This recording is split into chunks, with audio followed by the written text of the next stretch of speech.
So I have obviously not been posting to YouTube for a little bit. I don't know what's gonna come out in this video. But there is just an obviousness in taking a pause, and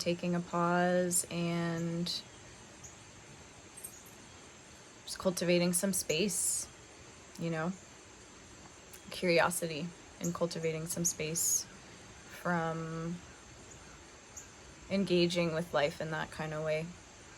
And it was very illuminating, to be honest.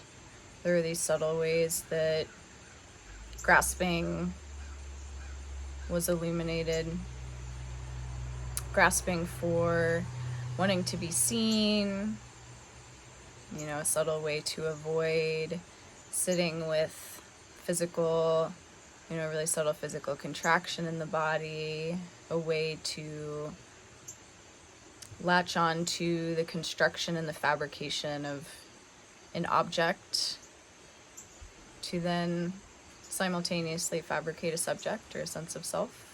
And, you know, having the space to watch those cycles and to watch those arising is very, very interesting, very illuminating.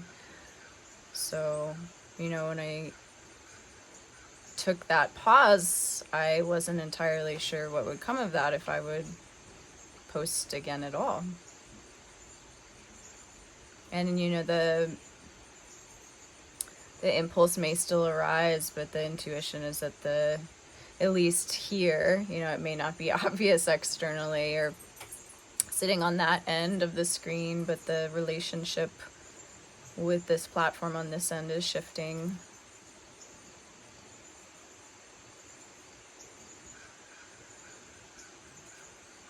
And so perhaps what wants to come through in this moment is attending to what is here, in your own life. And that can look all sorts of different ways. You know, there's all these ways that there's doing that happens, efforting, ways to avoid attending to what is here. And often what's here is perhaps contraction in the body, discomfort, clinging to thoughts and beliefs, being highly mind identified, grief, sadness, anger. There's like, you know, the layers are just, as they begin to become uncovered, can be shocking, actually. You know, and every new layer brings with it a deeper humility and just a deeper not knowing, a deeper recognition that there's nothing known here, there's no answers here, there's nothing to give anybody.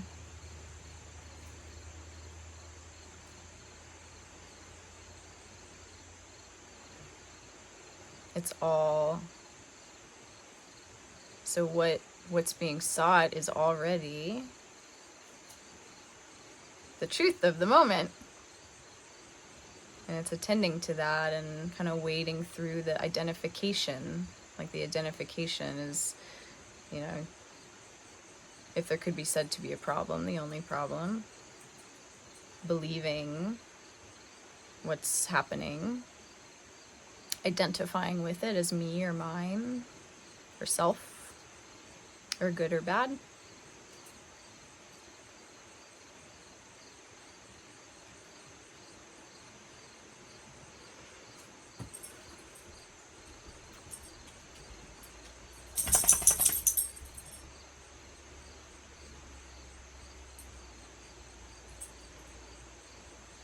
And then there's a discernment in attending to the moment and attending to what is happening.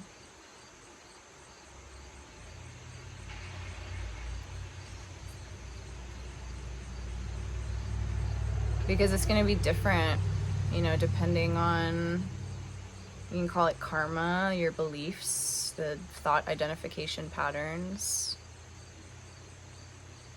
the ways that that attending shows up is going to look different. And there's lots of distractions that we can get into that pull us away from attending to what's happening. YouTube videos, either watching them or making them. Food.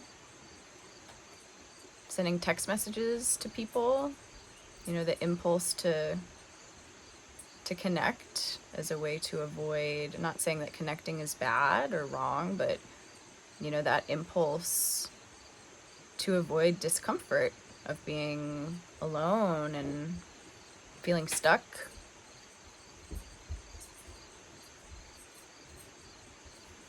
Keeping busy, working, projects, to-do lists.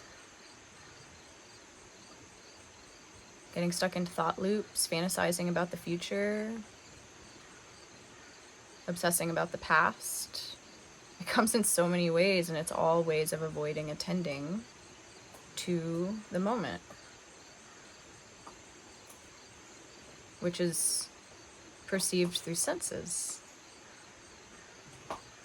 through sight, through sensation, sound, and all of the efforting is a distraction from that. The identification is ultimately a distraction from the simplicity of what's here. And it's very simple. What's here is very simple. The mind spins off into story, into identifying with story. And when there's a natural, so what happened here, and this has been kind of an ongoing thing, but I would say over the past like 6 months, maybe some amount of time like that, but there's just been like this natural renunciation process. It hasn't been something that has been efforted its way into, but interest in things just slowly evaporated. I came across this term recently called holy discontent, and I love that phrase, holy discontent or holy disinterest. Holy discontent, and like a realizing and an attuning to the fact that all relative phenomena, you know, the perceived world, none of it will satisfy. That satisfaction cycle ebbs and flows. And there comes this point where everything is unsatisfying. And that can't be run from anymore. So when that starts to happen, what starts to be attended to is that holy discontent, the holy disinterest. And that's the identification starting to pull away from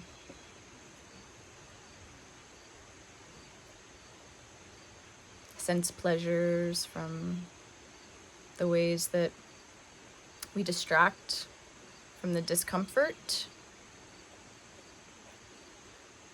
from the truth of the impermanence of all of it.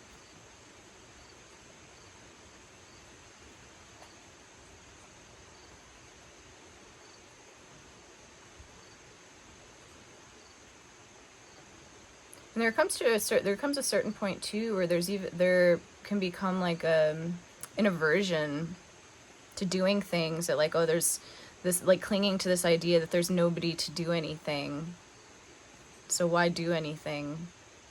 But even that clinging to that idea is itself efforting. It's a doing. It's a construction, in which you don't realize, like, it takes subtlety to realize this, like it's a construction, a fabrication of a belief that there's no one, so there's still a me, really subtly identifying with there being no one. Who's avoiding what needs to be attended to. So sometimes what needs to be attended to, on one level, it feels like a doing. but really it's untangling the habitual doing. Like the doing is so habitual that to not do something, or to kind of train the consciousness out of doing something, feels like doing, when it's actually unwinding the doing, untying the doing, and letting go of the doing. It's very interesting paradox.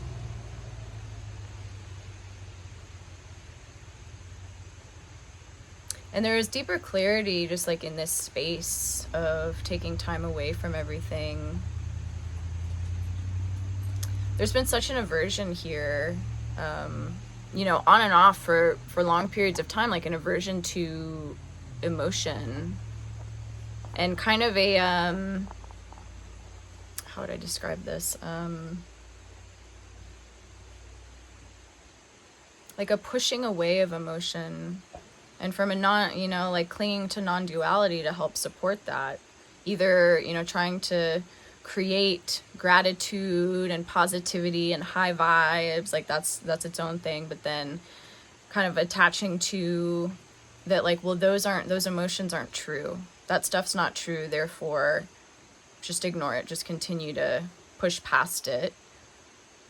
And there's an aversion in that, there's a doing in that, there's someone pushing something away. Because when we allow those emotional states in, when we attend to those emotional states, and that doesn't mean to get swept up in them and to become identified with them, but rather like a sitting down and having tea with, or becoming curious about and feeling, like actually feeling the corresponding sensations and contractions in the body around that stuff naturally starts to loosen. But when those things that are being pushed away, and sometimes this is so unconscious, is the weird part. Like I've spoken about this before, but there's just been immense anger that has moved through my system. Immense anger, so much that I was just like, where the fuck did this come from? Because I did not identify as an angry person, but it was just years and years and years of just pent up, repressed garbage. And that was not let in. It was kept at arm's length because there was a deep identification with not being an angry person, with not being angry, but attending to those emotions that are unconsciously often being pushed away. They start to bump up against the identity and create cracks and holes in the identity.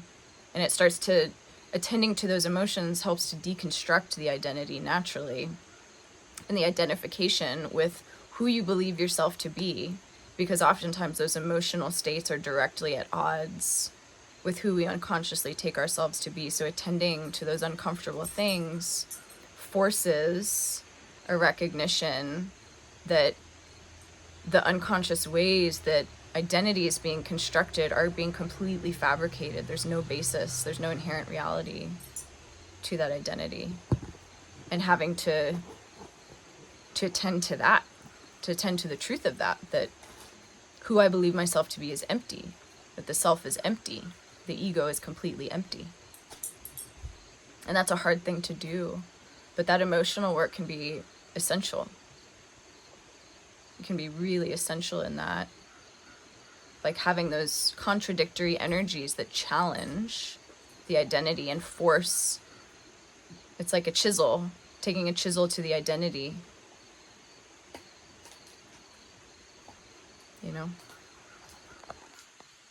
So I've noticed in kind of the non-dual community and traditional, or whatever non-duality has become on the interwebs these days, that there's this common pushing away of emotional stuff, that like nothing is true, everything's empty, and there's truth in that. But there's also this humanity involved, like in this sensitivity to approach that humanity with, as the beliefs are being deconstructed in ways that they're with discernment and with like a tenderness, that identity can, the dissolution of the identity can actually be served, like the attending to the emotions can be in service to the deconstruction and the dissolution of identification. So those two things are not at odds in actuality. One can serve the other, which is pretty cool, I feel. So I don't know the frequency with which videos will be posted here, but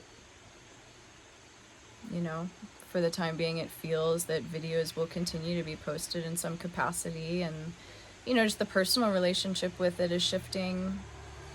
There were still subtle graspings that having space allowed for there to be like a seeing of subtler graspings, and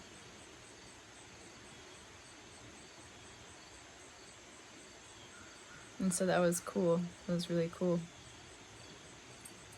and I'm grateful for the followers and the support and the comments, and just kind of going on this journey with me. This whole channel is just like such a personal and intimate experiment, really, or just an outlet, like to process and to allow things to settle into the system, or to work out of the system. And so I appreciate everyone who's kind of been on the journey, witnessed the journey. Have a beautiful day.